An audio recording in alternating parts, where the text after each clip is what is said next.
बिस्मिल्लाहिर्रहमानिर्रहीम, अस्सलाम वालेकुम Pakistan. Very very good morning to all of you. कैसे हैं आप तमाम लोग? उम्मीद करती हूँ बिल्कुल खैर खैरियत से होंगे, ठीक ठाक होंगे, खुश रहिए, आबाद रहिए अपने प्यारों के साथ, अपने दोस्तों के साथ, अपने खूबसूरत से उन रिश्तों के साथ कि जिनके साथ आप लोग बेतहाशा खुश रहना चाहते हैं। मैं हूँ आपकी होस्ट नुदरत मुगल और एक और नई सुबह में आप तमाम लोगों को कहती हूँ वेलकम।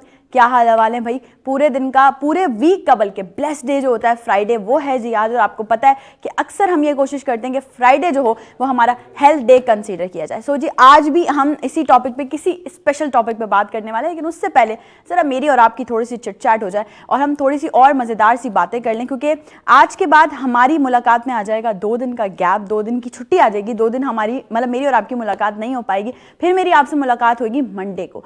तो जी आज वो कहते हैं ना, मैं हमेशा से आप लोगों से ये बात करती हूँ कि मैं जब भी लाइव आती हूँ आप तमाम लोगों के सामने, तब ये होता है कि मैं कुछ ना कुछ, या तो कुछ गुजरा हुआ होता है, या तो मैं कुछ एक्सपेक्ट कर रही होती हूँ, या मैं कोई चीज़ जो है वो देख रही होती हूँ, तो मैं फ़ौरन अपने व्यूवर्स के साथ शेयर करती हूँ कि भाई ऐसा होना चाहिए, इस तरह से होना चाहिए, भाई मेरे दिल में ये बात चल रही है और कल ये हुआ, परसों ये हुआ। इस तरह से बहुत सारी चीज़ें आपकी ज़िंदगी का हिस्सा बनी हुई होती हैं जो कि आपके माइंड में होती हैं, और फिर उसको आप फ़ौरन से अपने उन प्यारे लोगों के साथ, जैसे मेरा और आपका ये जो बॉन्ड है अल्हम्दुलिल्लाह ये और मज़ीद स्ट्रॉन्ग होता जा रहा है। तो ये जो बॉन्ड है ना, इसको और मज़ीद हमने स्ट्रॉन्ग करना है और इसको अच्छे से डेवलप करना है।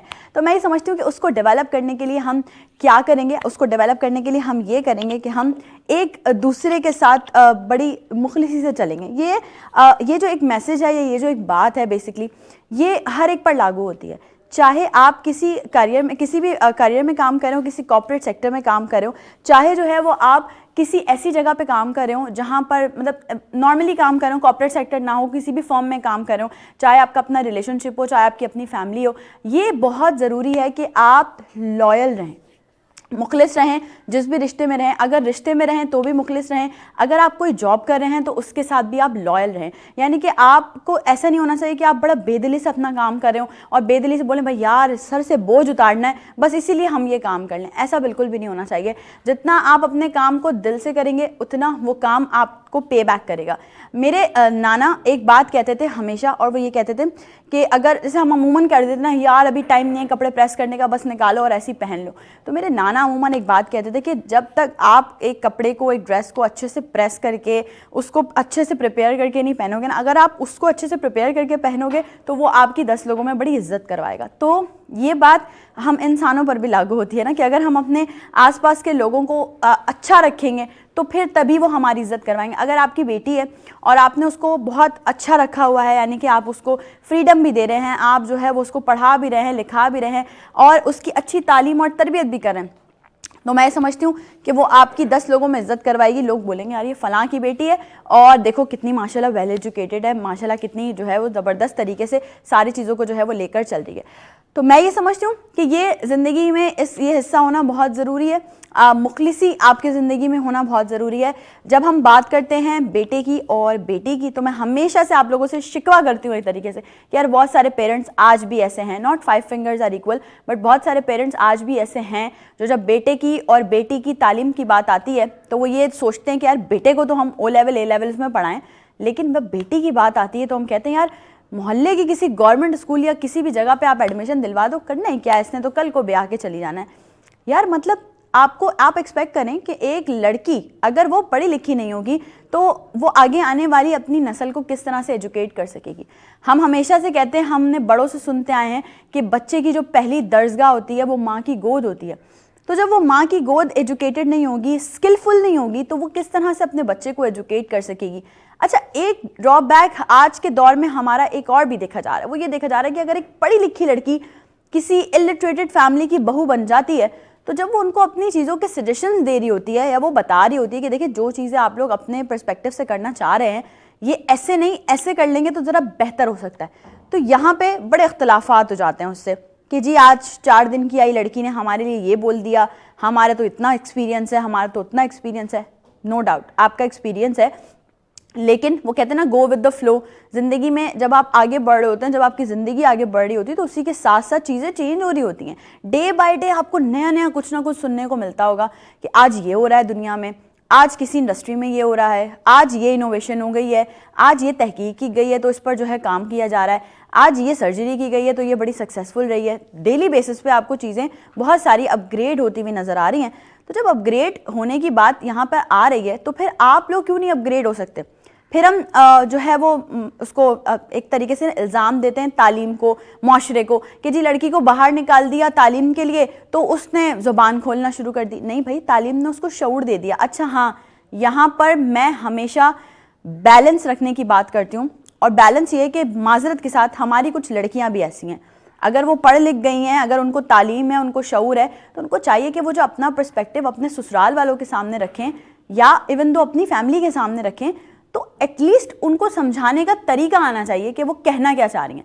यहाँ पर वो एक डोमिनेंट हो जाती हैं बिल्कुल, जिसकी वजह से शायद सामने वालों को ये लगता है कि यार ये हमने गलती कर दी, या तो उसको बहू बना के, या फिर घर वालों को लगता है कि हमने शायद बेटी पढ़ा के गलती कर दी।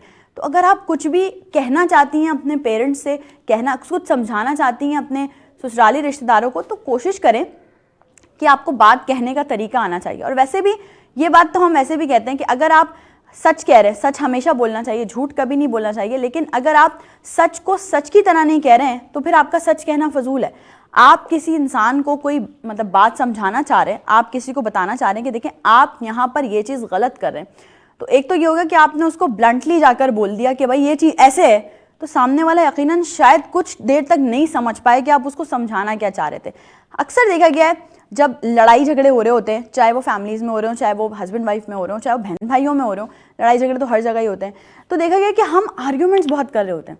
अगर यहाँ फर्स्ट पर्सन आर्ग्यूमेंट कर रहा है तो सेकंड पर्सन भी बराबर जवाब दे रहा होगा। क्या ही अच्छा हो अगर कोई एक पर्सन ये सोचकर चुप हो जाए कि यार अभी वक्त नहीं है, सामने वाला थोड़ा हाइपर हुआ हुआ है, मैं थोड़ी देर बाद अपना पर्सपेक्टिव समझा सकता हूँ। और यकीन जानिए, ये मैं कहती हूँ ना, हमेशा आप लोगों से शेयर करती हूँ ना कि मैं आप लोगों से जो भी बात करती हूँ ना वो कहते हैं ना टेस्टेड होती है। तो ये टेस्टेड वाली बात है कि अगर आपकी कभी भी अपने पेरेंट्स से, अपने हस्बैंड से, अपने दोस्तों से, अपने फ्रेटर्निटी के लोगों से कोई लड़ाई झगड़ा हो रहा हो, कोई बहस मुबाहिसा हो रहा हो, तो थोड़ी देर के लिए चुप कर जाइए, उनकी सुन लीजिए। उन्होंने आपको सुना दी, उन्होंने आपको बोल दिया, उन्होंने अपना पर्सपेक्टिव आपके आगे रख दिया। अब जब वो गुस्सा ठंडा हो जाए, इंसान नॉर्मल हो जाए, अपनी प्रॉपर उसी पोजीशन में वापस आ जाए, तब आप उसको लेकर बैठें और उससे कहें कि जी फलां टाइम पर आपने जो ये बात की थी ना, ये इस तरह से नहीं थी, ये गलत थी, लेकिन उस वक्त बहस ना बढ़े इसलिए मैं चुप हो गया या चुप हो गई। अच्छा, ऐसा नहीं है हम हमेशा से लोगों को कहते हैं कि यार हमेशा जो मर्द हजरात हैं वो बड़े डोमिनेंट रहते हैं और जो औरतें हैं वो बड़ी मजलूम हैं, ऐसा नहीं है। कहीं ना कहीं ऐसे मर्द भी दुनिया में पाए जाते हैं जो कि औरतों की बड़ी इज्जत करते हैं, औरतों के लिए बहुत एफर्ट्स करते हैं। और वुमेन एम्पावरमेंट जितना वुमेन्स के लिए ज़रूरी नहीं है, उतना शायद उनके लिए ज़रूरी होता है। अपने घर की बेटी को एम्पावर करना, अपने घर की बहन को एम्पावर करना, अपनी बीवी को एम्पावर करना। और अब तो ये भी रुझान देखने में आ रहा है, बहुत अच्छी बात है कि जो बेटे हैं वो अपनी माँओं को भी एम्पावर कर रहे हैं कि आप स्किल्स की तरफ जाइए। अगर किसी भी वजूहात की बिना पे माँ बाप नहीं पढ़ पाए हैं, तो अब मैंने बहुत सारे ऐसे बच्चे देखे हैं जो कि अपने माँ बाप को इस एज में पढ़ा रहे हैं, या उनको कुछ बहुत सारे हमारे इंस्टीट्यूशंस हैं जहाँ पे उनको एडमिशन्स करवा रहे हैं। बहुत अच्छी बात है, hats off to those childrens. और मैं समझती हूँ कि वो अपनी ज़िंदगी में ही सदका जारिया कमा रहे हैं और आखिरत में तो इसका बहुत ज़्यादा उनको सवाब मिलने वाला है। ऐसे लोग होते हैं इंसानी मसीहा, और मैं समझती हूँ कि आज के शो में हमारे पास इंसानी मसीहा हमें ज्वाइन करने वाले हैं। ब्रेक पर चलते हैं, ब्रेक से वापस आने के बाद हमारे तमाम लोग ज्वाइन करेंगे। क्या टॉपिक है, क्या बात करने वाले हैं, इसके लिए आपको करना पड़ेगा थोड़ा सा इंतजार।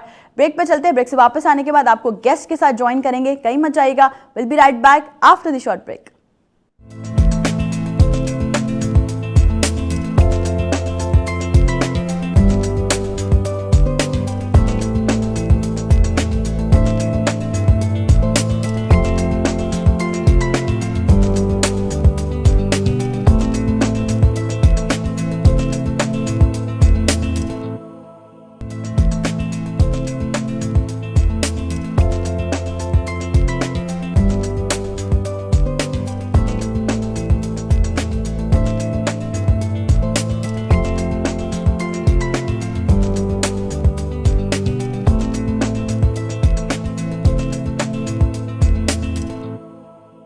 Once again welcome back. एक बार फिर से तमाम लोगों को खुशामदीद कहती हूँ नई सुबह में। और जैसा मैंने ब्रेक पे जाने से पहले बताया था कि आज इंसानी मसीहा होंगे हमारे साथ। और जब बात आती है बच्चों की, मैं हमेशा, हम लोग एक प्रॉपर शो भी किया है हमने कि भाई बच्चों का बड़ा ख़ास ख्याल आप लोगों को रखना चाहिए, चाहे वो न्यू बॉर्न्स हों, चाहे वो थोड़े बड़े हो जाएँ, फिर चाहे हमारी जो है वो यूथ हो जाए, उनका बड़ा ख्याल रखना चाहिए। और जब बात की जाए यूथ की, तो एक बड़ी यंग डिज़ाइनर जो कि अब बनी है वीनस फैमिली का हिस्सा, उनके जो ड्रेसेस हैं अब आजकल आप लोग देख रहे हैं जो मैं वेयर कर रही होती हूँ।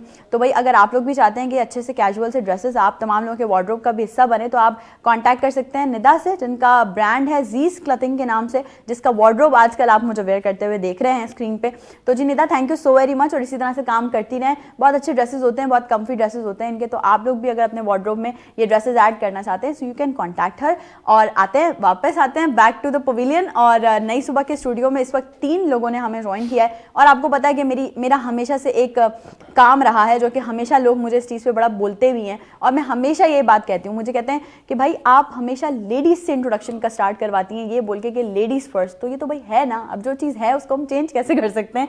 तो जी on my right hand side मेरे साथ 2 फीमेल्स मौजूद हैं, लेकिन सबसे पहले मैं तारुफ करवाना चाहती हूँ उनका, जिनसे जब मेरी कॉन्वर्जेशन हुई, तो वो कहते हैं ना first impression is the last impression. तो जब मेरी उनसे कॉन्वर्जेशन हुई तो मुझे बहुत हम्बल, बहुत पोलाइट, बहुत अच्छा रिस्पॉन्स मिला। तो आपको मैं हमेशा कहती हूँ कि जब तक आप किसी को पॉजिटिव वाइब्स ट्रांसफर नहीं करेंगे, तब तक आप पॉजिटिव वाइब्स आप उससे ट्रांसफर आप में भी नहीं हो सकती। तो ये जो पॉजिटिव वाइब्स ट्रांसफर हुई हैं, ये आज हम यहाँ मौजूद हैं, वो यहाँ मौजूद हैं, और हमारी मतलब मैं समझती हूँ डॉक्टर्स के लिए तो मैं बहुत थैंकफुल रहती हूँ कि जब भी वो मेरे शो में आते हैं, क्योंकि ज़ाहिर है वो अपना काम छोड़कर आ रहे होते हैं, तो ये मेरे लिए बहुत ऑनर की बात है कि वो नई सुबह में आते हैं और हमें ज्वाइन करते हैं। तो इस वक्त मेरे साथ मौजूद हैं प्रोफेसर ऑफ पीडियाट्रिक सर्जरी, और मैं उनको डॉक्टर कह के मुखातिब करूंगी, डॉक्टर नाइमा। अस्सलाम वालेकुम, कैसी हैं आप? Welcome to my show, thank you for coming. कैसी हैं? कैसा लग रहा है सुबह सुबह हमारे शो पे? हाँ, आपकी सुबह है, हमारी दोपहर होने लगी है। हाँ, नहीं हमारी भी सुबह उसी वक्त हो जाती है, खैर जिस वक्त आपकी हो रही होती है। अब ऐसा हो गया। डॉक्टर नाइमा के साथ ही हमारे साथ एक और पर्सनैलिटी मौजूद है, और जैसा कि मैं अभी अब शो के इंट्रो में भी आप लोगों से बात कर रही थी कि भाई हमारी जो यूथ है, हमारी जो यंग लोग हैं, उन वो जब काम कर रहे होते हैं और वो जब पॉजिटिव काम कर रहे होते हैं तो बड़ा अच्छा लगता है। तो इसी तरह से आज नई सुबह की स्टूडियो में हमारे साथ एक और पर्सनैलिटी मौजूद है जो कि assistant professor of paediatric surgery है, और मैं उनको वेलकम कहती हूँ अपने शो में, डॉक्टर मोहसिना। अस्सलाम वालेकुम। वालेकुम सलाम। कैसी हैं आप? थैंक यू, मैं बिल्कुल ठीक हूँ। थैंक यू फॉर कमिंग, बहुत बहुत शुक्रिया। और इधर हमारे साथ एक मेल डॉक्टर मौजूद है, उनका भी इंट्रोडक्शन मैं करवा देती हूँ, वरना वो बोलेंगे कि अभी 2-3 खवातीन शुरू हो जाएंगे तो फिर, लेकिन उनसे भी इस बात करना बहुत ज़रूरी है। और पीडियाट्रिशियन है, कंसल्टेंट हैं, और साथ साथ न्यूरोलॉजिस्ट हैं, अगर मैं गलत नहीं कह रही तो, क्योंकि देखिए डॉक्टर्स की एक अलग टर्म्स होती हैं जिनको प्रोनाउंस करना बहुत मुश्किल होता है। तो ये आपको एक्सेप्ट चीज़ें कर लेनी चाहिए भाई, अब ऐसा नहीं है कि आप बोलें कि हम परफेक्ट हैं। तो इस वक्त हमारे साथ नई सुबह के स्टूडियो में हमें ज्वाइन किया डॉक्टर नवीद ने। अस्सलाम वालेकुम। वालेकुम सलाम। Thank you for coming doctor Naveed, बहुत शुक्रिया आपका। प्लेजर। और जो ऑडियंस हमें देख रही है, देखिए आज हमारे पास ये लोग मौजूद हैं, इनसे हम एक बड़े स्पेसिफिक, बड़े स्पेशल टॉपिक पे बात करने वाले हैं। आप लोग भी प्रोग्राम का हिस्सा बन सकते हैं, लाइव कॉल्स के जरिए लाइव कॉल्स कीजिए, कुछ बात करना चाहते हैं, कुछ पूछना चाहते हैं, कुछ रिगार्ड्स देना चाहते हैं हमारे गेस्ट को, तो दे सकते हैं। डॉक्टर नाइमा, एक केस जो हम सब ने अभी देखा, आपने भी शेयर किया और हम सब जानते भी हैं, कंजॉइंट ट्विंस का एक केस जो कि हमारे पाकिस्तान में अगर देखा जाए तो काफ़ी सर्जरीज हुई भी हैं, लेकिन कुछ सक्सेसफुल नहीं हुई, कुछ मतलब उस तरह से परफॉर्म नहीं कर पाए। लेकिन आप लोगों ने माशाल्लाह से एक सर्जरी की, if I am not wrong, Naila and Shumaila दोनों जो हैं वो बच्चियां, और वो कंजॉइंट ट्विंस थी, और उनको आप लोगों ने जो है वो सेपरेट किया एक सर्जरी से। 8 आवर्स की ये सर्जरी थी, टोटल ऑफ 8 आवर्स, क्योंकि एनेस्थीसिया देने से रिकवरी तक। ओके, तो मैं चाहूंगी कि सबसे पहले हम पूरी जर्नी आपसे सुनते हैं कि केस आया कैसे आप लोगों के पास, और फिर इसे आप लोगों ने डील कैसे किया। ओके, देखिए कंजॉइंट ट्विंस होते हैं डिलीवर, और उनकी डिफरेंट वैरायटीज़ होती हैं। सही। और जो हमारे पास ये वाले बच्चे आए थे at the age of 3 days आए थे, और ये they were joint from their abdomen, कम के हैं। तो लकीली ये बहुत सीवियर वैरायटी नहीं होती है, सेपरेबल वैरायटी होती है। लेकिन असल मसला ये होता है कि इन बच्चों की सर्जरी से पहले इन बच्चों की तैयारी फॉर सर्जरी बहुत इंपॉर्टेंट है, क्योंकि अगर हम उनको डायरेक्ट ले जाके सर्जरी करते हैं तो वो उनके लिए नुकसानदेह हो जाती है। बच्चों के लिवर जिगर बहुत छोटे होते हैं, उन बहुत नाजुक होते हैं, उनके जिस्म बहुत नाजुक होते हैं, उनकी फिजियोलॉजी बहुत खराब डिफरेंट होती है बड़ों से। तो फ़ौरन ऑपरेशन करना, फ़ौरन सेपरेट करना मुश्किल है, बहुत मुश्किल है। तो इसीलिए ये बच्चे जब हमारे पास आए थे तो इनको हमने अपने पास रखा, इनको न्यूरोलॉजी में जैसे रख के पहले नर्सरी में रख के उनकी वो केयर दी जो किसी भी छोटे बच्चे की केयर होनी चाहिए थी, हमने वो की। जब हमें लगा थोड़ी स्टेबिलिटी की तरफ आने लगे हैं, तो जब ऑक्सीजन वगैरह हट गई, बच्चे बेहतर हो गए, तो 1.5-2 महीने के बाद हमने उनकी सर्जरी की है। तो ये पूरी एक जर्नी थी जो कि हमने नर्सरी शुरू की थी। हम अपने वार्ड में रखने के बाद काफ़ी दिन तक बच्चे तैयारी में रहे, जब इस काबिल हो गए कि सर्जरी करनी है, तो फिर हमने तकरीबन 2.5-3 महीने की उम्र पे उनकी सर्जरी की थी। और ये पूरा जो सर्जरी वाला प्रोसेस था, ये 8 आवर्स का प्रोसेस था जी, क्योंकि इनकी ये 2 बच्चे हैं ना जुड़े हुए, इनका फेस बिल्कुल जो एक दूसरे को देखने तरफ है, इनकी अच्छा वो ऐसे था? हाँ बिल्कुल फेस, हाँ। तो उनको बेहोशी देना, उनको एनेस्थीसिया देना, उनकी ड्रग्स का ख्याल रखना, क्योंकि देखिए एक बच्चे को आप ड्रग देते हैं तो दूसरे बच्चे को भी ड्रग जा रही होती है, क्योंकि वो कंजॉइंट होते हैं, ठीक है। सो वो एक ऐसा लम्हा था, वो मसला था, वो पहले बहुत सी ज़्यादा टेक केयर करना, फिर सर्जरी आती है उसके अंदर, फिर सर्जरी के बाद होता है। और सबसे इम्पॉर्टेंट चीज़ इन बच्चों की ना सिर्फ ये होती है कि सर्जरी करना, इन बच्चों की सर्जरी से पहले उनकी इन्वेस्टिगेशन करना, इवैल्यूएशन करना कि वो बच्चे कहाँ से जुड़े हुए हैं, उनकी कौन से जिगर का कौन सा हिस्सा जुड़ा हुआ है, दिल का कोई हिस्सा जुड़ा हुआ तो नहीं है, दिल किस तरह काम कर रहा है, एक तो नहीं है, कौन से ऑर्गन ऐसे हैं जो कि इस काबिल हैं कि उनको सेपरेट किया जा सकता है, कौन से ऐसे इनको नहीं किया जा सकता। तो ये वो सब चीज़ें हैं जो पहले प्रिपेयर करने के लिए एक लंबी टाइम पीरियड इसलिए की ज़रूरी होता है, ना सिर्फ बच्चे की इम्प्रूवमेंट आ जाए, उनकी इन्वेस्टिगेशन हो जाए कि जब सर्जरी करने जाएं तो हम सिर्फ काट ना रहे हों, उनकी सर्वाइवल के लिए काम करें। क्या बात है, खूबसूरत बात। अच्छा, अगर हम बात करें, अभी ऑफ एयर भी बात कर रहे थे, कितने केसेस इस वक्त पाकिस्तान में हो चुके हैं कंजॉइंट ट्विंस के, और वो कितने जो है वो सक्सेसफुल रहे हैं, ये बताइए। ये बताना ये रेयर अनॉमली है, मैंने आपको पहले ही बताया कि ये बच्चे मेजॉरिटी ऑफ जो हैं ज़्यादा हमारे ऑपरेशन से पहले ही मर जाते हैं, बहुत कम ऐसे तो जो सर्वाइव करते हैं, बहुत कम सर्वाइवल रेट कम है, बहुत रेट कम है सर्वाइवल।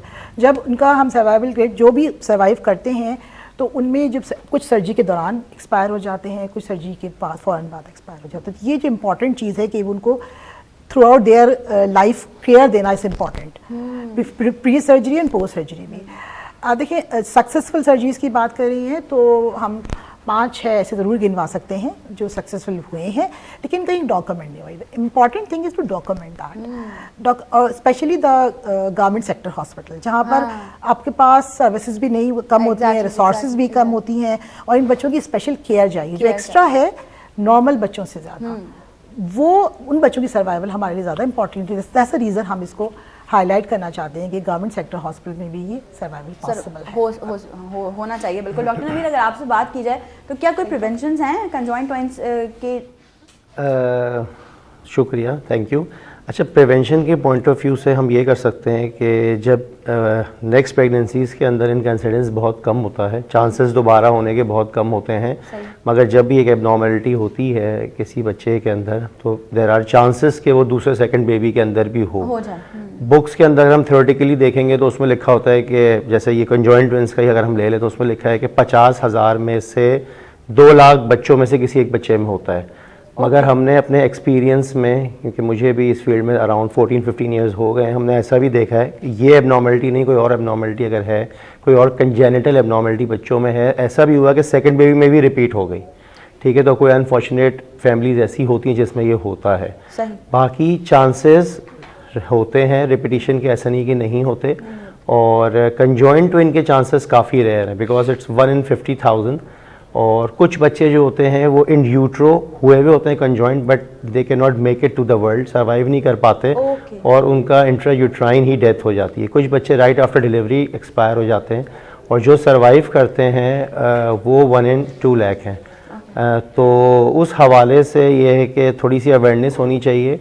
बहुत साइंस आगे जा चुकी है, ठीक है, बहुत तरक्की हो चुकी है, फीटो मैटरनल यूनिट्स बन चुके हैं हॉस्पिटल्स के अंदर। जब हम एंटीनेटली स्कैन कर रहे होते हैं right from 8th week 10th week of gestation, जब हमल ठहरता है, जब कोई खातून कंसीव करती हैं बेबी को, तो हम स्कैन स्टार्ट कर देते हैं, ख़ास तौर जिसमें प्रीवियस कोई ऐसी हिस्ट्री हो, ठीक है, कि जो ऐसा कोई बेबी हो, फैमिली के अंदर बेबी हो, तो उसको हम लोग हायर स्कैनिंग कहते हैं, और हम मॉनिटर कर रहे होते हैं। तो इनिशियल डेज़ के अंदर ही हमें पता चल जाता है कोई ऐसी एबनॉर्मलिटी बेबीज़ में है या नहीं है। फिर हमने डिवाइड की हुई गेस्टेशन एज, कुछ एक मखसूस गेस्टेशन एज, जैसे 24 हफ्ते तक का अगर हमल है, प्रेगनेंसी है, उससे पहले कोई ऐसी एबनॉर्मलिटी डायग्नोज हो जाती है जिस पे सर्वाइवल पॉसिबल नहीं है बेबी का, तो हम लोग फिर फैमिलीज़ को मेडिकल पॉइंट ऑफ व्यू से ऑप्शन देते हैं कि अगर आप इसको कंटिन्यू करना चाहते हैं, नहीं करना चाहते। क्योंकि जब भी ऐसा कोई बेबी जो कि नॉर्मल नहीं है, आई वुड से, जो कि नॉर्मल जिसके ऑर्गन्स नॉर्मल नहीं हैं, तो वो एक चैलेंज होता है for the family, for the community, और ख़ास तौर हमारे पास, क्योंकि ज़्यादातर पुअर सोशो इकोनॉमिक क्लास के लोग होते हैं, गुर्बत ज़्यादा है, तो इनकी इलाज, इनकी सर्जरीज काफ़ी कॉस्टली होती हैं। उस लिहाज से मैं भी एक गवर्नमेंट सेटअप में काम करता हूं और हमेशा थोड़ा सा गवर्नमेंट सेटअप्स हाईलाइट होते हैं कि केयर अच्छी नहीं है और वहाँ पे इलाज अच्छा नहीं होता। तो अल्हम्दुलिल्लाह लोगों ऐसा नहीं है। लोगों की सोच ये है कि that we are running, we are lack of resources, हमारे पास रिसोर्सेज नहीं है। हमारे पास रिसोर्सेज हैं, we are not appropriately using those resources. और इन बेबीज़ की सर्जरी और इनकी सक्सेस स्टोरी जो है ये बाकी सारे गवर्नमेंट सेटअप्स के लिए एक एग्जांपल है कि हमारे पास अल्हम्दुलिल्लाह सारी फैसिलिटीज़ होती हैं और हम भी वेल ट्रेंड हैं और अपना आउटपुट अच्छा दे सकते हैं। क्या बात है। ठीक है, तो ये एक ब्रॉड सा सेटअप है। और क्योंकि मैं NICH में काम कर रहा होता हूँ तो कराची में थोड़ा सा इशू ये आता है, जितने गवर्नमेंट सेटअप्स हैं अल्टीमेटली वो सारे बच्चे हमारे पास रेफ़र कर रहे होते हैं NICH के अंदर।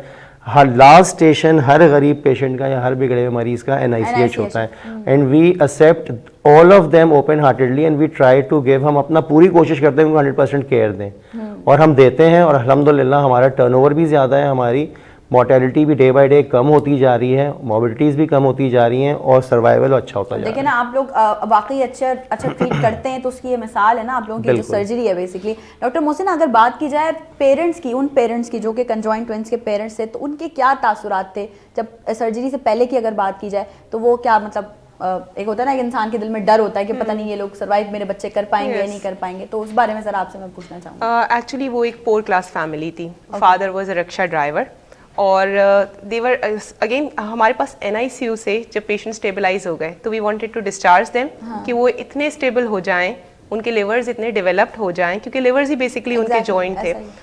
तो हम ये चाह रहे थे कि वो इतना बच्चे वेट गेन कर लें कि इसके बाद सर्जरी सक्सेसफुल हो जाए, बट वो विलिंग नहीं थे। वो सोसाइटी को कैसे फेस करते, वो आगे कैसे बताते कि बेबीज़ हैं लेकिन क्या हुआ है उनके साथ।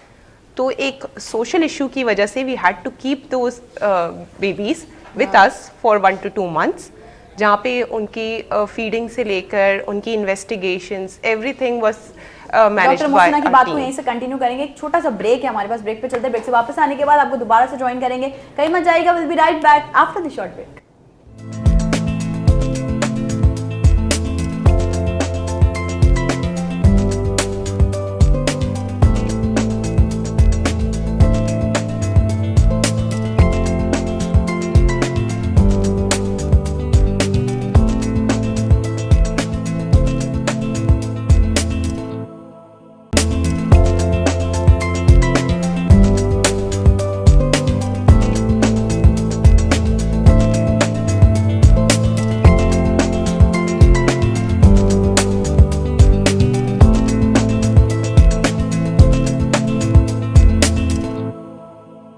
एक बार फिर से तमाम लोगों को खुशामदीद कहती हूँ नई सुबह में। और ब्रेक पे जाने से पहले हम डॉक्टर मोहसिना से बात कर रहे थे, मैं चाहूँगी प्लीज़ हम उसको कंटिन्यू करें। हम पेरेंट्स की बात कर रहे थे उनके। या तो जैसे मैंने आपको पहले भी बताया कि पेरेंट्स के लिए एक बहुत इशू था, वो ये कहते कि हम इनको इस कंडीशन में we can't take the babies home. तो फिर ये प्रॉब्लम थी कि अब इन बेबीज़ को कहाँ प्लेस किया जाए। We gave them several options कि चलें if you don't want to take them home आप NGO बेस्ड हेल्प ले लें, बट उसके लिए भी ज़ाहिर फीमेल्स थी तो they were not willing for it. अब लास्ट जैसे डॉक्टर ने बताया कि एवरीथिंग लास्ट में NICH पर ही आ जाती है। तो NICH had to take that charge. फिर हमने ही अपने पास पहले 10 to 15 डेज डॉक्टर नवीद के पास NICU में रहे, देन इसके बाद उनकी जर्नी जो है सर्जरी के साथ ही रही। दे रिमेन्ड इन आवर यूनिट। हमने एक सेपरेट एरिया उनके लिए बना दिया था जो कि बाद में उनके लिए एज एन ICU ही कंसिडर किया। वेंट्स वगैरह वो बाद में अरेंज किए थे, बट उससे पहले जितना प्री ऑप फेज था, क्योंकि हमें उन्हें इन्फेक्शन से भी प्रिवेंट करना था। पेरेंट्स का ये था कि जितनी जल्दी उनको सर्जरी की थी उनको ये एक्सप्लेन करना हमें मुश्किल हो रहा था कि भाई it takes time. Exactly, it takes time. बच्चों को लिवर को भी फिजियोलॉजिकली और वैसे भी डेवलपमेंट में थोड़ा टाइम लगेगा। अगर हम इस स्टेज पे सर्जरी करते हैं तो बहुत ब्लीड होगा, बेबीज़ को बचाना बहुत मुश्किल हो जाएगा। ये बात उनको हम हर वेडनेसडे जब हमारी टीम की मीटिंग होती थी, जब हम प्रिपरेशन करते थे, हम उनको बताते थे, समझाते थे। आहिस्ता आहिस्ता उनको मेंटली प्रिपेयर किया, जिसके बाद फिर उन्होंने भी फर्दर अपने खुद अवेयरनेस के लिए भी वीडियोस देखी हैं, कॉन्जॉइंट ट्विंस किस तरह आते हैं, किस तरह 9 to 10 मंथ्स पे प्रिपेयर होकर उन्हें ऑपरेट किया जाता है। तो थोड़ी सी उनके अंदर अंडरस्टैंडिंग हुई, थोड़ा वो भी सेटिस्फाई होने लगे। फिर उनकी हमारी टीम से एक्सपेक्टेशंस बढ़ गई, उन्हें लगने लगा कि ठीक है बच्चियाँ बेहतर हो रही हैं, बड़ी हो रही हैं, तो अब ज़्यादा चांस है कि अच्छे टाइम पर अगर सर्जरी होगी तो ये सर्वाइव भी करेंगी। सही। फिर इसके बाद वही था, हमारी टीम ने जैसे जैसे जो प्रेपरेशन होती जाती थी हम उनको कॉन्फिडेंस में लेते रहते थे, हम उन्हें बताते रहते थे कि अच्छा, ये चीज़ें। उनके फर्स्ट बेबीज थे? नहीं, उनके 2 बेबीज पहले से। अच्छा अच्छा, okay. This was the third pregnancy mother की। pregnancy, yes. okay.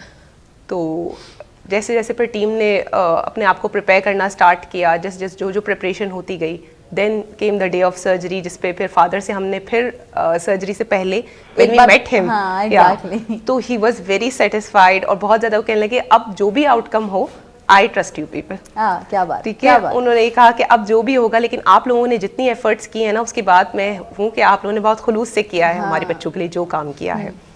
थैंकफुली अल्लाह पाक ने भी हमारा साथ दिया, सर्जरी भी अच्छे से हुई। लेकिन ये था कि प्री ऑप प्रिपरेशन हम लोगों के लिए एक चैलेंज थी, बहुत बड़ा चैलेंज। बहुत बड़ा चैलेंज। मतलब उसमें मेन कंपोनेंट हमने उसको ना 3 फेजेस में डिवाइड कर दिया था कि एक प्री ऑप सबसे बड़ा टाइम, एक सर्जरी का, एंड देन एक इम्पॉर्टेंट फेज जो पोस्ट सर्जरी का आना था। तो प्री ऑप फेज में हमें 1.5 मंथ लगा, सब प्रिपेयर किया। Exactly. सारी टीम्स को मोबिलाइज हमने किया। एनेस्थीसिया के लिए बेस्ट टीम चाहिए, एनेस्थेटिस्ट से हमने हमारे पास जो अपनी एनेस्थीसिया टीम है वो भी अल्हम्दुलिल्लाह उन्होंने बहुत बेहतरीन काम किया। इसके अलावा हमें ट्रेंड स्टाफ चाहिए था जो कि ऐसी आर्टीरियल लाइंस वगैरह को मॉनिटर करता हो, यूज़ करता हो। तो उसके लिए बाकी रेडियोलॉजी टीम, उनकी जो हेड ऑफ डिपार्टमेंट आप बात करिए ना, मेरे गूज बम्स आ रहे हैं, क्योंकि ये एक ऐसी चीज़ है कि मतलब कि आपका ट्रस्ट डेवलप हो जाना, पेरेंट्स का ट्रस्ट आप पे डेवलप हो जाना, बहुत इंपॉर्टेंट बात है, सीरियसली। अच्छा, मैं आपसे ज़रूर पूछना चाहूँगी डॉक्टर नईमा, कोई एक ऐसा लम्हा जो इस सर्जरी के दरमियान आया हो और बस आपने सोचा कि यार क्या करें, मतलब कहीं होता है ना एक इंसान बिल्कुल एक कोई स्पेसिफिक मोमेंट आ जाता है। हाँ, बिल्कुल था, ड्यूरिंग सर्जरी था, बिल्कुल था। देखिए, मैंने कल आपको बताया ना कि जिस वक्त इनको दोनों को इंटीबेट करना हमारे लिए बहुत मुश्किल होता है ना, तो जो हमारे एनेस्थेटिस्ट है माशाल्लाह they are so expert and अल्हम्दुलिल्लाह they work so hard for that. And even we took advice from जो इवन हमने कवर लिया फ्रॉम NICVD से भी, हमारे एक एनेस्थेटिस्ट आ गए थे। सो एक टीम बनी हुई थी उनकी भी, और उनकी टीम बनने के बावजूद भी इनको इंटीबेट करते थे। इफ़ यू सी, एक लगता था कि एक पहला इंटीबेट होगा, भाई जान पे जान आई थी कि यार इंटीबेट हो गया, दूसरे को क्या करना, कितनी देर लगेगी। फिर एक वक्त ऐसा आया कि ट्यूब्स निकल जाती थी और हम खड़े थे, यार बचा कर सकेंगे नहीं कर सकेंगे, क्योंकि कभी लाइन मेंटेन नहीं हो रही, कभी कुछ नहीं हो रहा, क्योंकि छोटे बच्चे हैं ना। Exactly. उनको लाइन भी मेंटेन करना, एक ही लाइन इधर करो तो दूसरा हिल रहा है, तीसरा हिल रहा है, वो ये चीज़ें बहुत मुश्किल थी। तो एक लम्हा ऐसा था कि जब मैं और मेरे साथ जो मेरी कोलीग थी, वी वर स्टैंडिंग, यार करें अल्हम्दुलिल्लाह, मगर दैट फेज वेंट। अब उन्हें हिम्मत किया और उस चीज़ को फेस किया और आपने एज अ चैलेंज एक्सेप्ट किया। क्योंकि हमारे साथ हमारे एक सीनियर और थे SISHN के हैं, डॉक्टर ज़फ़र नज़ीर साहब। He is also senior paediatric surgeon and उनका एक्सपीरियंस है इसके साथ। तो he was basically guiding us through out this journey. तो वो भी साथ थे, उनका भी लगा एक दफ़ा कि यार स्टॉप हियर और फिर मूव। अल्हम्दुलिल्लाह कर लिया, बिल्कुल ऐसा ही। अच्छा, अब डॉक्टर नवीद, अगर आपसे बात की जाए, पूछा जाए, तो मुझे ज़रा, जैसे मैंने डॉक्टर नईमा से भी पूछा था, लेकिन अब आपकी तरफ भी आते हैं, ज़रा मुझे बताइए हम आप लोगों को कोई केस मिला कैसे, आप तक रसाई कैसे हासिल हुई इन लोगों की, और वो पूरा प्रोसीजर हम ऑफ एयर अभी बात कर रहे थे, आपने बताया कि 10 दिन यहाँ इनके पास रहे हैं ना, तो मैं चाहूँगी प्लीज़ वो ज़रा शेयर करें। अच्छा, होता है ऐसे, जब भी कोई बेबी इमरजेंसी में आता है तो वहाँ पे हमारे डॉक्टर्स होते हैं, रेजिडेंट्स होते हैं, सीनियर RMOs होते हैं, तो वो सबसे पहले उन बेबीज़ को रिसीव करते हैं। वो हम फिर फिल्टर करते हैं कि इसको आया ज़रूरत है इमरजेंसी में रखने की या नहीं। ठीक है। और वहाँ से अगर लगे कि बच्चा सिक है तो फिर वो कॉल रिव्यूज़ करवाते हैं। अगर सर्जिकल पेशेंट लग रहा है तो सर्जरी को टीम को इन्वॉल्व करते हैं। NICU का पेशेंट लग रहा है, न्यूरोलॉजी का डिपार्टमेंट में आ रहा है तो हमें कॉल रिव्यू करवाते हैं। तो ऐसे बच्चे जब भी आते हैं तो इनके लिए एक मल्टी डिसिप्लिनरी टीम अप्रोच होती है। मतलब एक बंदे का काम नहीं है या एक डिपार्टमेंट का काम नहीं है इनको मैनेज करना, मल्टीपल टीम्स इन्वॉल्व हो जाती हैं। तो ये बच्चे 3rd डे पे जैसे ही इमरजेंसी में लैंड हुए थे तो अर्जेंटली हमें कॉल दी गई थी। हम जो भी सीनियर्स थे कॉल पे, हमारे NICU को डॉक्टर मोहम्मद हनीफ साहब लीड करते हैं, वो HOD हैं हमारे, तो उन्होंने जाके खुद बेबी देखे, उन्होंने फ़ौरन इनको एडमिट कर लिया NICU के अंदर। तीन वजूहत होती हैं अर्जेंट एडमिशन की ऐसे बच्चों के अंदर। एक तो हमें इन्फेक्शन से इनको बचाना होता है, ठीक है, क्योंकि हमें थोड़ा सा इनको प्रोलॉन्ग करना है, जैसे मैडम ने बताया कि सर्जरी टाइम लेती है जब तक थोड़े बच्चे ग्रो करें, तो इन्फेक्शन से प्रिवेंट करना होता है। फिर इनको न्यूट्रिशन देना होता है, ओरली हमें नहीं पता, हम नहीं दे सकते, हमें नहीं पता इनकी आंतें अंदर से जुड़ी हुई हैं, क्या क्या चीज़ें आपस में लिपटी हुई हैं, कुछ नहीं पता, तो हमें इनको आईवी न्यूट्रिशन देना होता है, जिसको हम लोग पेरेंटल न्यूट्रिशन कहते हैं। तो उसके लिए हमें एडमिट करके, कैनुला करके, लाइंस पास करके, ड्रिप के थ्रू इनको ग़िज़ा देनी होती है, सारे माइक्रो मैक्रोन्यूट्रिएंट्स देने होते हैं। तो वो, और तीसरा जो होता है वो हमें नर्सिंग केयर अच्छी प्रोवाइड करनी होती है। तो इन बच्चों को फ़ौरन एडमिट कर लिया गया, टीम्स को इन्वॉल्व कर लिया गया, सर्जरी को भी इन्वॉल्व किया गया, रेडियोलॉजी डिपार्टमेंट इन्वॉल्व होता है, gastro, intensive care unit, ID department, infection disease का डिपार्टमेंट, तो जितने सारे डिपार्टमेंट अल्हम्दुलिल्लाह हमारे हॉस्पिटल के अंदर हैं, और सारी टीम्स ऑन बोर्ड थी फ्रॉम फर्स्ट डे से। फिर ये मेरे अंडर बच्चे एडमिट थे हमारी टीम के अंडर NICU के अंदर, तो बहुत चैलेंजिंग था। पहले भी 2-3 दफ़ा ऐसे बच्चे आए, एडमिट हुए, बट अनफॉर्चुनेटली वो 24 आवर्स से ज़्यादा सर्वाइव नहीं कर पाए, क्योंकि उनके मेजर इश्यूज़ थे अंदर ऑर्गन्स के अंदर। तो 24 आवर्स तक हम लोग भी थोड़े से प्लस माइनस थे, कि मतलब इतना कुछ एनर्जी शो नहीं हो पा रही थी, कोई फ़ायदा होता नहीं, सर्वाइव नहीं करते, बट अल्लाह के फजलो करम से माशाल्लाह इन बच्चों ने फर्स्ट डे से अच्छा रिस्पांस दिया, ठीक है। हमने भी अपना 100% पूरा परफॉर्म किया, बेस्ट नर्सिंग स्टाफ की ड्यूटीज़ लगाई इनके ऊपर, बेस्ट RMOs, हम बीइंग अ कंसल्टेंट्स, हम जितने भी सीनियर्स हैं, 6 सीनियर्स हैं NICU के अंदर, अल्हम्दुलिल्लाह हम सब आके थ्राइस अ डे बेबीज़ का राउंड करते थे, खुद आके आउट ऑफ द वे जाके देखना सबको तसल्ली से, और डेली बेसिस के ऊपर हम खुद भी बैठ के डिस्कशन करते थे कि अब नेक्स्ट अप्रोच क्या होगी, नेक्स्ट क्या करें। एंटीबायोटिक्स दी हमने इनिशियली, इन्फेक्शन के लिए स्क्रीन किया, न्यूट्रिशनली बिल्टअप किया, फिर जैसे ही लगा इन्फेक्शन नहीं है, बेबी बेहतर है, तो एंटीबायोटिक स्टुवर्डशिप एक चीज़ होती है कि आपने फ़ौरन एंटीबायोटिक को कम कर देना होता है या बंद कर देना होता है, वरना उसके साइड इफ़ेक्ट्स आने लगते हैं। तो उस हवाले से बच्चों को बिल्टअप किया, फीड इनकी स्टार्ट की, ग्रेजुअली हमने इन्वेस्टिगेशंस कराई, जैसे जैसे रिजल्ट्स आते गए, रिपोर्टें नॉर्मल आती गई, तो हम लोग इनको प्रिपेयर करते गए सर्जरी के लिए। फिर अराउंड 10th 11th डे के ऊपर बेबीज़ अल्हम्दुलिल्लाह ऑफ IV एंटीबायोटिक्स हो चुके थे, ऑफ IV फ्लूइड्स हो चुके थे, और फीड्स हम इनको दे रहे थे, और हमने फिर सर्जरी वालों के हैंड ओवर किया कि मैडम, और सीनियर्स हमारे डॉक्टर नासिर साहब हैं, मैडम है, डॉक्टर अनवर है, कि अब आप लोग टेक ओवर करें इसको और प्लान करें सर्जिकल पॉइंट ऑफ व्यू से। Now babies are ready from our side. तो फिर मैडम बेहतर बता सकती हैं।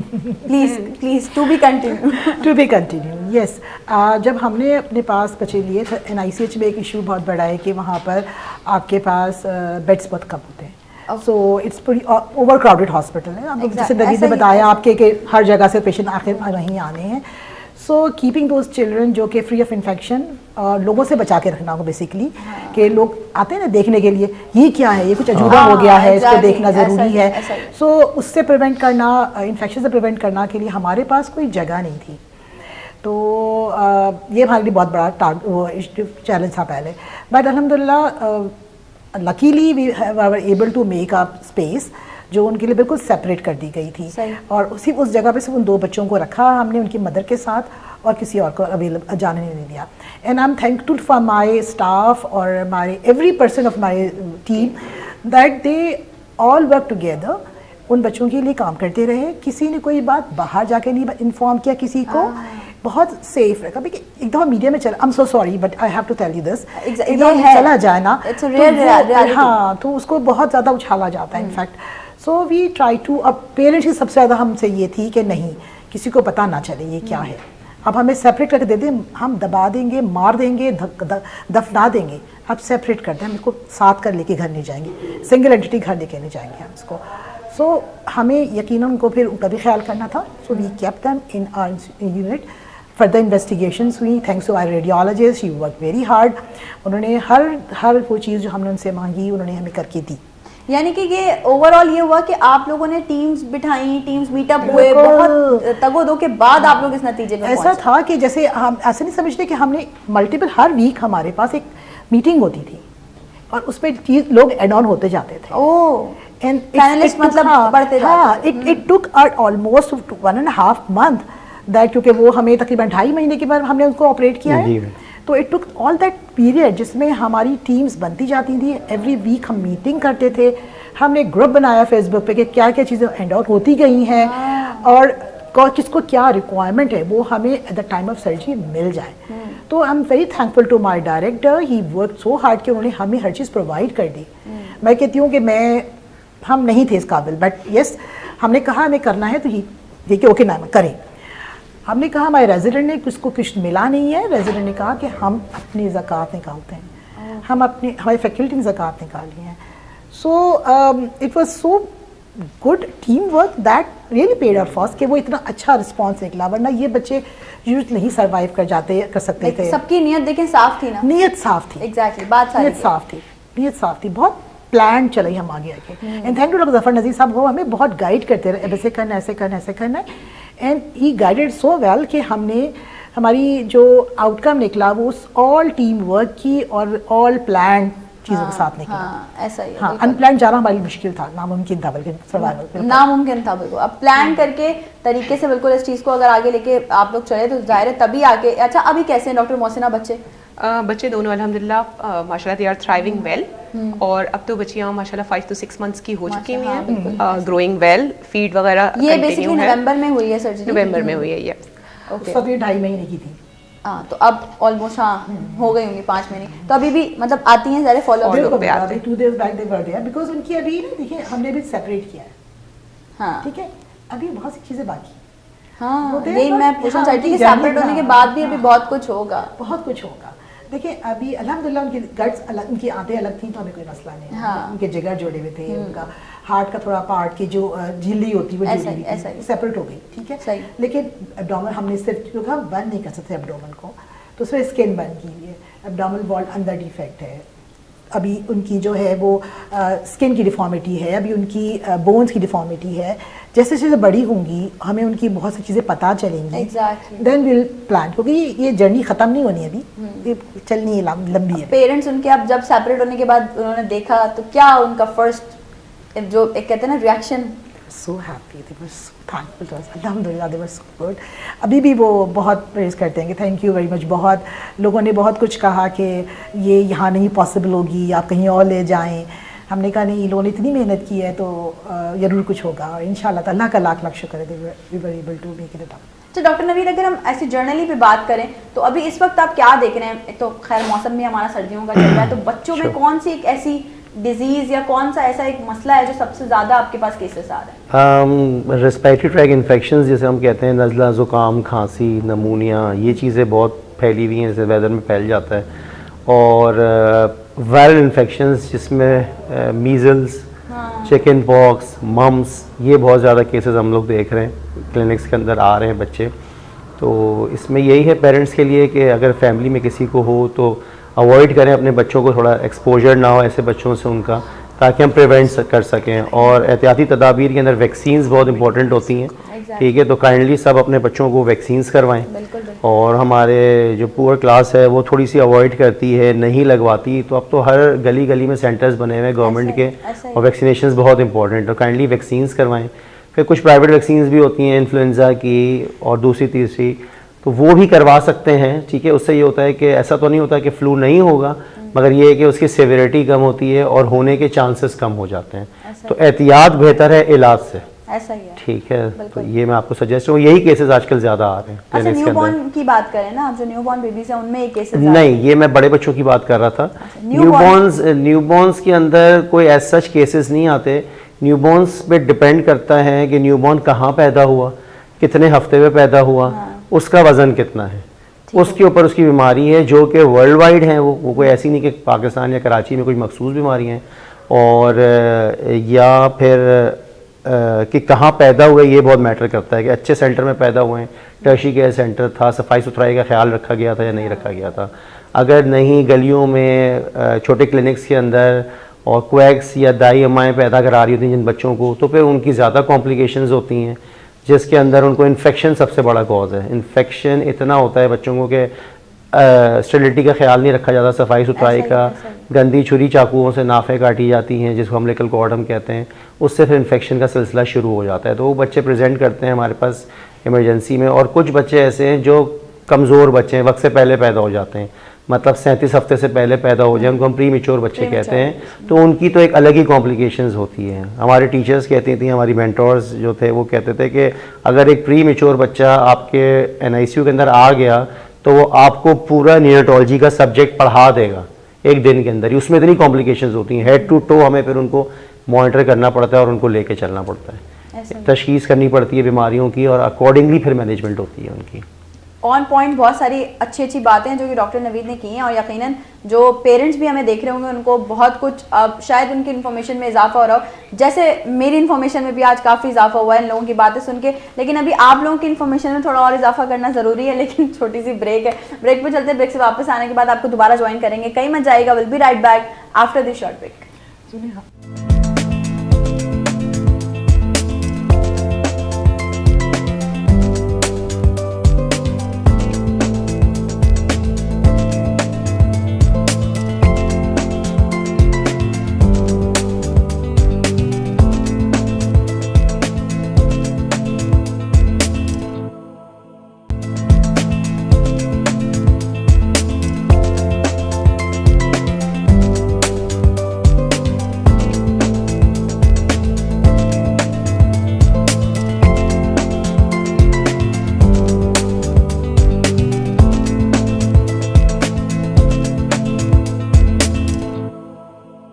एक बार फिर से आप तमाम लोगों को खुशामदीद कहती हूँ नई सुबह में। और ब्रेक पे जाने से पहले हम जिस तरह से बात कर रहे थे, बहुत मज़ेदार सी बातें चल रही थी और बहुत इन्फॉर्मेटिव बातें चल रही थी। लेकिन अब ब्रेक से वापस आने के बाद यकीनन कुछ ऐसी चीज़ें हैं जो कि शो का हिस्सा बनाना बहुत लाजमी है।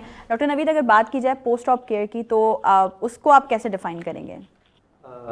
पोस्ट ऑप केयर जो था वो एक बहुत बड़ा माइलस्टोन था जो हमें अचीव करना था।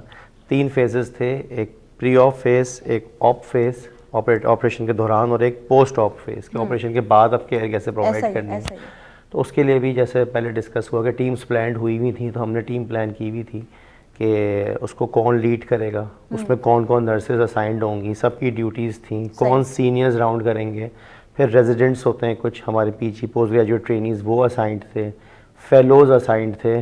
तो इसमें जो मेन पार्ट प्ले किया वो हमारी पीड्स ICU की टीम ने किया, जिसको डॉक्टर मुर्तज़ा अली गोवा साहब माशाल्लाह लीड करते हैं। एंड और सीनियर हैं हमारे बहुत, मेरे भी टीचर रह चुके हैं माशाल्लाह से। मैं आप बता चलूँ, उनको आज हमारे पास आना था, लेकिन चूंकि तबीयत की ख़राबी की वजह से वो हमें ज्वाइन नहीं कर पाए, तो हम अच्छा उनकी बात भी कर लेते। जी जी, तो सर हमें ज्वाइन नहीं कर सके अनफॉर्चुनेटली, वरना वो और अच्छा एक्सप्लेन कर पाते।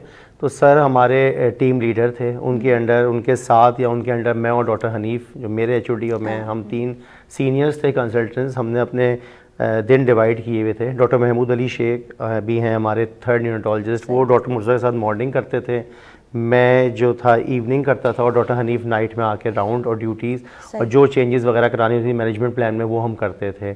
इसके साथ हमारी फार्मेसी की टीम इन्वॉल्व हुई भी थी पोस्ट ऑप केयर के अंदर, कि मेडिसिन वगैरह प्रोवाइड करना टाइमली हर चीज़। और हमारे जो टेक्नीशियंस थे, वेंट ऑपरेटर्स जितने थे वो थी, और हमारा ID डिपार्टमेंट, हमारा ब्लड बैंक उसका बहुत बड़ा पार्ट था, क्योंकि पोस्ट ऑफ बच्चों को ब्लड प्रोडक्ट्स वगैरह की नीड पड़ती है, तो हर वक्त अवेलेबल होना ब्लड प्रोडक्ट्स, ये मेक श्योर करना कि अवेलेबल हैं, और जब जैसे ज़रूरत थी हमने ट्रांसफ्यूजन्स की उन बच्चों को। तो ये सारे चैलेंजेस थे। बच्चे इनिशियली जब आए हमारे पास तो वेंटिलेटरी सपोर्ट के ऊपर थे, वेंटिलेटर के ऊपर थे, और तकरीबन शुरू में थोड़ी सी कॉम्प्लिकेशंस आई जो कि एक्सपेक्टेड होती हैं, क्योंकि 1-2 बेबीज सेपरेट हुए थे, तो दोनों के सिस्टम्स अलग हुए।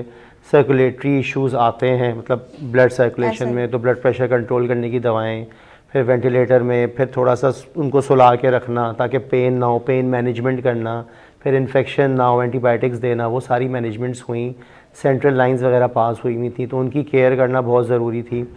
तकरीबन 3rd डे हमारी पहली बेबी एक्सट्यूबेट हुई अल्हम्दुलिल्लाह, अल्लाह के फजलो करम से, और उसके उसी इवनिंग में हमने अपने 2nd बेबी को एक्सट्यूबेट किया था। तो ये डॉक्टर मुर्तज़ा के ही बोल्ड डिसीशंस थे एक्सट्यूबेट करने के। मैं और डॉक्टर हनीफ, अगर हमसे पर्सनली पूछा जाए तो हमको था कि एक दिन और वेंट पे रखते हैं, बट सर का था कि नहीं, जितनी दिन वेंट पे रखेंगे तो वेंट पे रखने से इन्फेक्शन के चांसेस ज़्यादा होते हैं। फिर डॉक्टर मुर्तज़ा अली गोवा साहब का माशाल्लाह बहुत बोल्ड डिसीजन था उनको एक्सट्यूबेट करने का, और बहुत अच्छा डिसीजन था, और माशाल्लाह एक्सट्यूबेशन के बाद बहुत अच्छा बेबियों ने परफॉर्म किया, बहुत अच्छा रिस्पॉन्स दिया, और हमने उनकी फीड आहिस्ता आहिस्ता स्टार्ट कराई। एंटीबायोटिक्स को हमने कम किया, ब्लड प्रेशर की दवाइयों को कम किया। जैसे जैसे हीमोडायनेमिकली वो स्टेबल होते गए, हम दवाइयों को डीएस्केलेट करते हुए गए।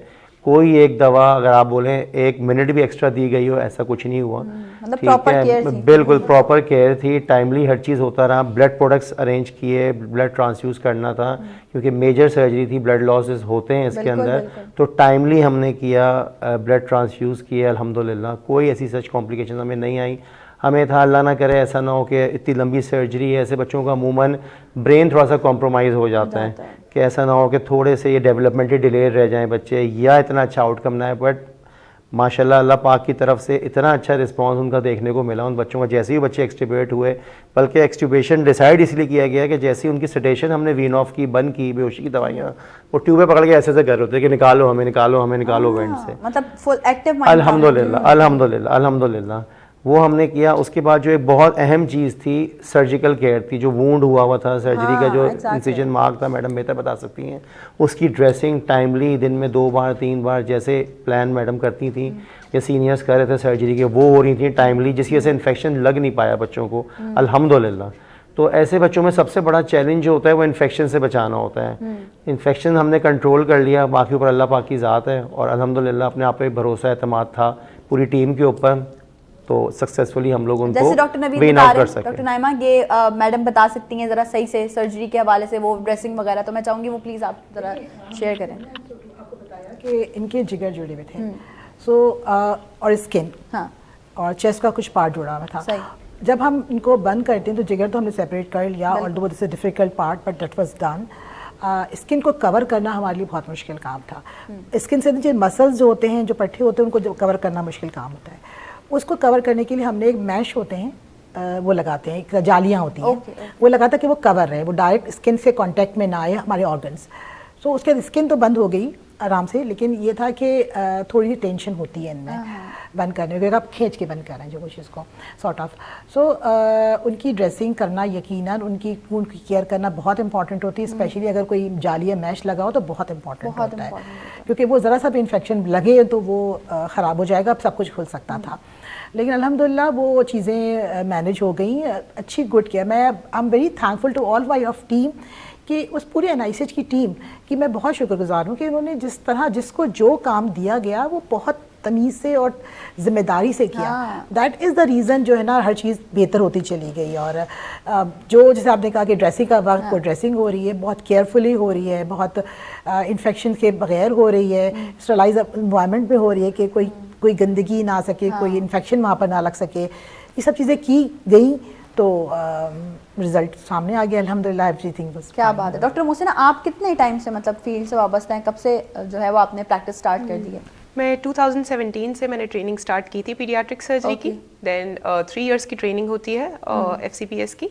तो 2020 में आई कंप्लीटेड एंड देन उस ईयर में आई पास द एग्जाम। और 2023 में I was appointed as assistant professor. अच्छा, तब से आपने पहला केस देखा ये जी, मैंने अपने सामने पहला केस देखा और पहला केस मैनेज किया। ये बहुत रेयर है, मतलब मेरी पूरी ट्रेनिंग में इससे पहले एक कोई सेट आया था जो कि सरवाइव नहीं कर पाया था। और ये वाला केस हमारे पास आया तो फिर वी टुक द इनिशिएटिव कि नहीं, अब इसको हमें पब्लिक सेक्टर हॉस्पिटल में भी मैं अगर पर्सनली डॉक्टर मोहसिना के रिएक्शंस या उनके इमोशंस पूछूं इस केस को लेके तो वो क्या है? बहुत एक्साइटेड, बहुत हमने हर फेज के साथ इतना लर्न किया। मैं एक और एक्साइटमेंट का फेज मैं शेयर करना चाहूँगी, वो ड्राई रन था। हमारी सर्जरी से एक दिन पहले ड्राई रन किया गया था। That was very different. हमने इंटरनेशनल कुछ वीडियोस देखी थी जहाँ पे surgeons have been performing this. उसमें होता ये था कि जिस तरह ये 2 बेबीज जॉइंट थी, उनका एब्डोमिनल पार्ट जॉइंट था, हमने 2 डमीज को, 2 डॉल्स को बेसिकली इसी तरह उनको ज्वाइन किया। और हमने जिस तरह हमने सर्जरी वाले दिन पे सुबह से लेकर शाम तक हमने उसकी प्लान किया हुआ था, हमने एक दिन पहले एक रिहर्सल किया था उन डमीज पे। उसमें हमारी ट्रेनीज, हमारे कंसल्टेंट सब इन्वॉल्व थे। They all were excited. मतलब फिर जहाँ जहाँ उसमें उसका बेसिकली जो हमारा मकसद था ना वो ये था कि कहाँ कहाँ हमसे गलती हो सकती है तो हम उसको फोर्सी कर लें। कहाँ कहाँ इश्यूज आ सकते हैं तो पहले से उसके लिए प्लान कर लें। OT में किसी चीज़ की कमी ना हो जाए, कोई पर्सनल हमारे पास होना चाहिए और वो ना हो, कोई मॉनिटर्स हमारे पास होने चाहिए और वो ना हो। तो वो एक डे बहुत एक्साइटिंग था। लेकिन उससे हमने लर्न बहुत कुछ किया, क्योंकि ये सर्जरी अमूमन हर दिन तो नहीं होती। हर दिन आप बहुत मेजर सर्जरीज करते हैं, लेकिन फिर भी उनकी नौयत ये वाली नहीं होती। तो इसीलिए वो जो ड्राई रन था ना, वो एक combined excitement, learning, information, correction, everything was involved on that day. And again, मैं खुद भी दोबारा thankful हूँ इस टीम के that made it possible. Team में सब है माशाल्लाह, हमारे प्रोफेसर हैं, everyone, डॉक्टर मुर्तज़ा हैं, हमारे न्यूनेटोलॉजिस्ट हैं, हमारे रेडियोलॉजिस्ट हैं, ब्लड बैंक के हमारे इंचार्जेस हैं, और हिस्टोपैथोलॉजी लैब्स के सब, whole hospital was involved in some way और द अदर। मतलब कितना अच्छा लगता है कि एक प्रॉपर टीम वर्क, और वो जब एग्जीक्यूट हो और पॉजिटिव एग्जीक्यूट हो, तो आपको एक अलग ही वाइब्स, एक अलग ही फीलिंग्स आ रही होती है। अच्छा, मैं अगर बात करूँ नॉर्मल सर्जरी की, जो मेजर सर्जरीज किसी की हुई भी होती हैं, अगर जनरली बात की जाए तो उनको उसके बाद फिर क्या एहतियात करनी चाहिए अपनी सर्जरीज के बाद? देखिए, एक बहुत गलत सा कॉन्सेप्ट हमारे पास ये है, सर्जरी पे डिपेंड करता है सर्जरी क्या है। पहले सबसे बड़ी बात ये सर्जरी क्या है। ये हमारे पास वो सर्जरीज भी होती हैं जो क्लीन सर्जरीज कहलाती हैं, जैसे हमने किसी का हर्निया रिपेयर कर दिया, तो या हमारे पास वो सर्जरीज भी होती हैं जो बहुत ही कंटैमिनेट्स में परफोरेशन हो गई है, आंत फट गई है, उसकी सर्जरीज भी होती हैं। तो हर बच्ची की हर टाइप की सर्जरी की एहतियात और पोस्ट ऑफ केयर डिफरेंट होती है। ठीक है, जैसे अब मैं बहुत एक सिंपल सी बात कर दूं जो मुझे बहुत ही कॉमनली मुझे मिलने को मिलती है क्लीन सर्जरीज के हवाले से, वो मैं बात ज़रूर करना चाहूँगी यहाँ पर। क्लीन सर्जरीज के हम होते हैं कि ये डे केयर सर्जरीज, सुबह की शाम में चले गए, दूसरे दिन घर चले गए, ड्रेसिंग लगी हुई होती है। हम कहते हैं 24-48 आवर्स ड्रेसिंग के लिए बहुत होते हैं, उससे आगे ड्रेसिंग नहीं करनी है। तो वो रोज़ की ड्रेसिंग्स करनी होती हैं। बच्चों को दूध मना कर देते हैं, बच्चे को नहाने से मना कर देते हैं, पूरा नहलाते हैं, उस जख्म को ख़राब कर में नहीं पानी डालते। तो for my audience this is important. देखिए, एक सिंपल सी बात है, किसी गंदी जगह को आप धोएंगे तो साफ़ होगी, या उसको आप कपड़े से कवर करके रखेंगे तो साफ़ होगी।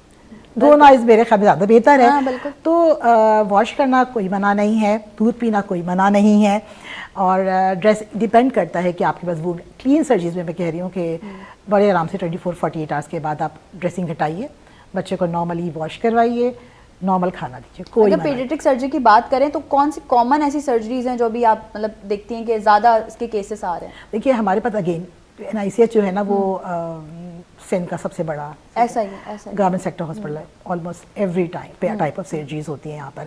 हर्निया, हाइड्रोसील तो बहुत कॉमन है, बहुत कॉमन है। लेकिन हमारे पास छोटे बच्चों जिसे न्यूनेट्स ये देख रहे होते हैं आते, उनमें हमारी जो कंजेनाइटल एनॉमलीज होती हैं, इसमें आंत पूरी बनी भी नहीं है, वो इम्पॉर्टेंट है हमारे पास। फट के आ जाती हैं आंतें बच्चों की, वो इम्पॉर्टेंट है हमारे पास। तो ये हमारे पास टाइफॉइड बहुत इंपॉर्टेंट है, टाइफॉइड की कॉम्प्लिकेशन, हमारी आंत फटने वाला बहुत कॉम्प्लिकेशन पॉसिबल है। तो ये वो चीज़ें हैं जो हम commonly day in day out manage कर रहे होते हैं एज ए सर्जन। तो हमारा पूरा वार्ड ऑलमोस्ट भरा हुआ होता है इन पेशेंट से। किसी के रास्ते बने, पेट पे बने हुए होते हैं, किसी के सर्जरीज हुई भी होती हैं। तो NICH में तो हर तरह की सर्जरीज मुमकिन होती है। और ज़्यादा देखा जाए तो आपने ये बताया कि ये वाला केस आता है हम आपके पास, जो आंतों वाला केस है। आंतों वाले ज़्यादा केस हमारे पास ज़्यादा आते हैं। दिल के हम लोग नहीं डील करते, सीने केसेस होते हैं। लेकिन अगर हम कंजेनिटल एनॉमलीज की बात करें तो बहुत सारी ऐसी हैं जिनके बारे में लोगों को जानना ज़रूरी है। बर वक्त ना बताया जाए, ना तशख़ीस की जाए तो वो बच्चे की जान ले सकती हैं। और अगर वक्त पे पता चल जाए तो बहुत अर्ली पिक हो जाती हैं, तो अर्ली मैनेज हो जाती हैं। एक बहुत अच्छी सी एग्जांपल आपको दूं, हमारे यहाँ छालिया खाना बच्चों के लिए मीठी छालियाँ मिलती हैं। बिल्कुल ऐसा ही है। तो वो बच्चे खाते हैं। सबसे सस्ता तरीन हमारे पास मिठाई बच्चों के खाने के लिए वही है। ऐसा ही है। वो खा के बच्चे छालिया सांस की नाली में चली जाती है उनकी, फिर उनकी जानलेवा साबित होती है उनके लिए। वो अगर वक्त पे पहुँच ना चाहें हमारे हॉस्पिटल तक और उनकी छालियाँ निकाली ना जा सके, वो बच्चे बचते मुश्किल से हैं। ठीक है, तो उनमें या तो मुश्किल से बचेंगे या उनके अंदर सीना ख़राब रहेगा मुस्तकिल तौर पे उनका। तो पहली बात तो ये कि प्लीज़ छालियाँ ना खिलाएं बच्चों को। बिल्कुल ऐसा ही। ठीक है, अगर कहीं कोई बच्चा लग रहा है ऐसा जो कि जिसको सडनली हुआ है कि वो चोक कर गया है, उसको प्लीज़ फ़ौरन पहुँचाइए हॉस्पिटल में, ताकि वो उसकी ब्रोंकोस्कोपी हो सके, छालियाँ निकल सके, ताकि उसकी जान बच सके। बिल्कुल, बहुत इंपॉर्टेंट और बहुत अच्छी बातें हैं। और एक छोटा सा ब्रेक लेते हैं, ब्रेक से वापस आके दोबारा बातों को कंटिन्यू करेंगे, कहीं मत जाइएगा। Will be right back after the short break.